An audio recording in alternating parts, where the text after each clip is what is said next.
doing it with efficiency, despite there being offensive line concerns. Breece Hall has exploded onto the scene. It's interesting usage for Breece, man, and it is really, I mean, it's exciting. Look at the release. There's your separation. Great route. Stutter and go. Gets by clean. That is unbelievable. Maybe the greatest catch I've ever seen.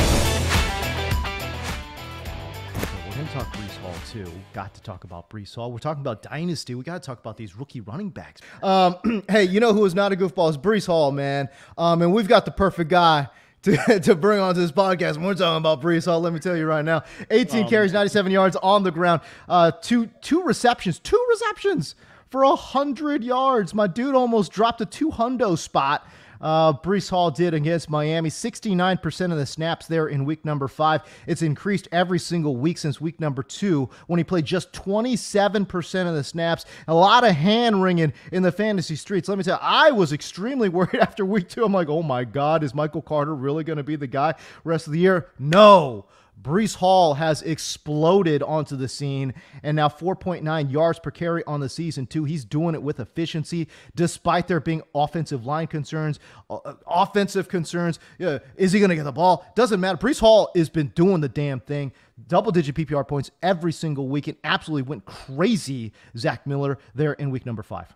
Dude, you love it. You absolutely love it. And not to mention, let's talk about 2 vultured touchdowns, too, which I know. Pacing in my living room. You mean you can ask my girlfriend. I was furious. I can't imagine I'm a weirder goal line back than Michael Carter, but it seems to be what the Jets are saying. But yeah, Matt, if you Breece Hall on the field for those plays too made it even better. I feel just sitting there like no, Michael Carter. So he could have dropped a 40 bomb, and I think that's even a bigger statement, but it was there. Like he could. I think that's the important thing. He could have dropped the 40 bomb. Now, if you don't think I'm taking my first podcast appearance to get an apology from that Yahoo podcast slander, name ringing out there, tell me to come back to reality. There's no sweeter song there than Breece Hall blowing up week 5. It's beautiful. No, he's an absolute monster. I mean, he's got everything you want. I think he's shown a lot in the receiving chops that almost kind of surprised me this year, because that was a bit of the role that we were questioning. Like, is Michael Carter going to stay in on these third downs? And you've talked about it a couple times. They're using him as not just a check down back. He's seeing targets down the field. You saw it in week 5. You saw that 79-yard catch and run where, I mean, he caught the ball 15, 20 yards down the field. Like, he's being used as a receiving threat. Zach Wilson is, I think, checking down a little more than I thought he did. I thought maybe those targets would kind of disappear once we saw old man Flacco take a step away. But no, I mean, you're starting to see that usage of him up in the 69, 70%. You see that from some RB1s on some teams, and most teams are split backfields now, a 70% share of the back. Big. That's elite usage. I mean, obviously you've got Saquon Barkley who's carrying every second in the play, but for most other running backs, it's a bit of a timeshare. If you've got someone with the talent of Breece Hall, I think, I'm spending up. If I'm in I made a dynasty trade the other day by force. I love Javonte Williams, but sitting there competing, was able to make a move from Javonte to Breece Hall to a little bit less competing team, and I'm fine with that. I think he's one of the best there is right now in the NFL, and in dynasty running backs got to be young, so I'm comfortable ranking him like top 5 in dynasty running backs. If we did a dynasty redraft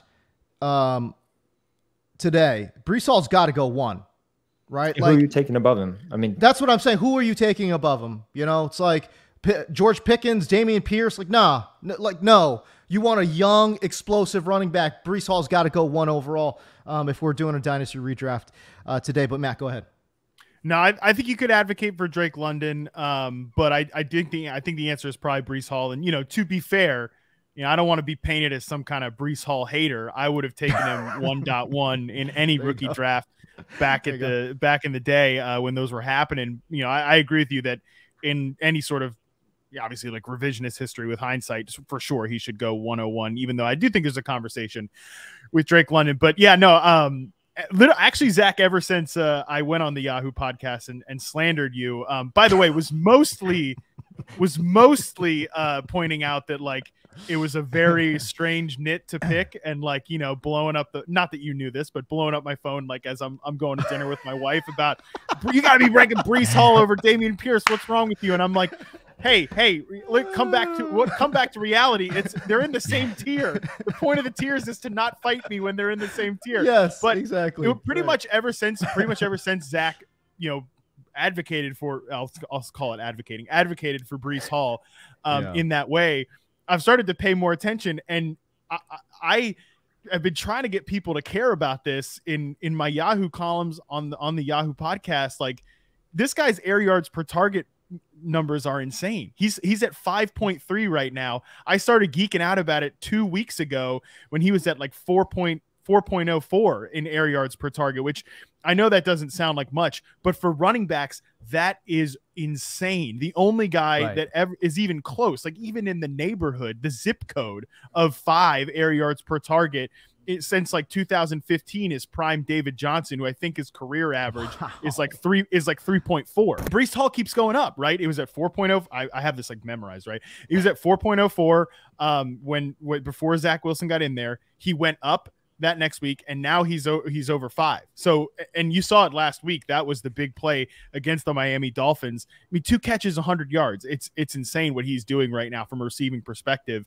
And it's just really, honestly, the Jets are so loaded with talent that it's almost a problem for Garrett Wilson, for Elijah Moore, that like they still have Corey Davis. They still have, now they have this great receiving back, and even Michael Carter is not a 0 as a receiver. So, we just really need Zach Wilson to he's got to take that leap at some point and start elevating all these guys. But yeah, I'm with you guys.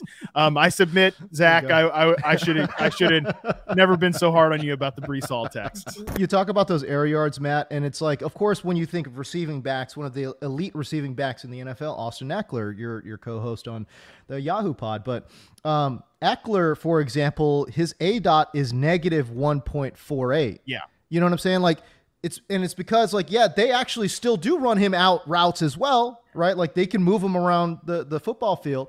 But a lot of what he gets is obviously behind the line of scrimmage, you know? So, and that's what most running backs run, you know? But you're right. They're moving Breece around almost as if he's like, I mean, dare I say, almost like a Debo almost, you know, it's like this big bodied guy that they just want to get in space. And if you're downfield, go ahead. You know what I mean? So it's interesting usage for Breece, man. And it is really, I mean, it's exciting.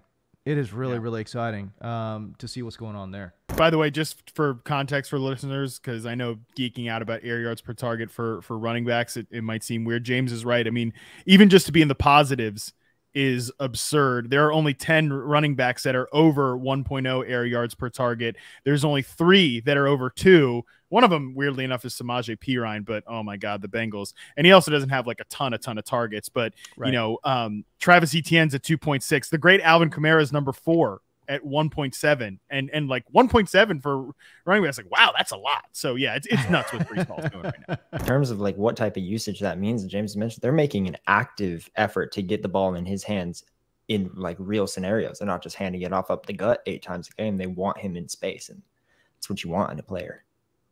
I got to be 100% honest with you. I'm actually surprised by the creativity of the Jets offense. Like, I'm like shocked. I really am. You know, it's like you look at Robert Saleh and you're thinking, okay, this guy's like, you know, he's like, you know, chewing on screwdrivers for breakfast or whatever, you know, and it's like, I mean, like, nah, man, like I don't know what it is, man, but this offense is a little bit more creative than I was anticipating. I like Mike LaFleur. I like Mike LaFleur, the offensive coordinator. I mean, there's another LaFleur, another, you know, Shanahan offshoot, the whole thing. It's everywhere, right? But yeah, no, I think Mike LaFleur even did a really good job last year as a play caller, as a play designer. He just was working with a really, really raw rookie quarterback that, talk about goofballs. Like Zach Wilson was throwing to some real goofballs last year at certain points. So there's guys here, man, and there's a good offensive ecosystem. Zach Wilson just got to take that next step, and then hopefully we'll get there.